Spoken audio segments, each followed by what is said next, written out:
I've been teaching bread classes for about 12 years, and people get such pleasure from learning how to bake bread. It's really something that I have a lot of passion for, and I like to pass it on to other people.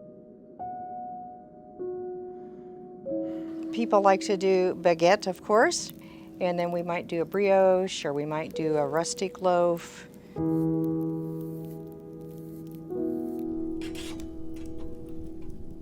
I buy all of my food at the local markets. I go to a local mill, always the freshest and the best ingredients.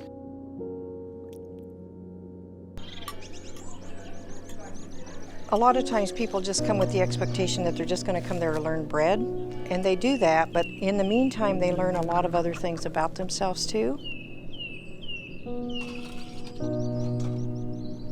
I want them to leave with a lot of confidence that they can not only make bread, but anything they want to try that's a passion, they should go for it and try to do it.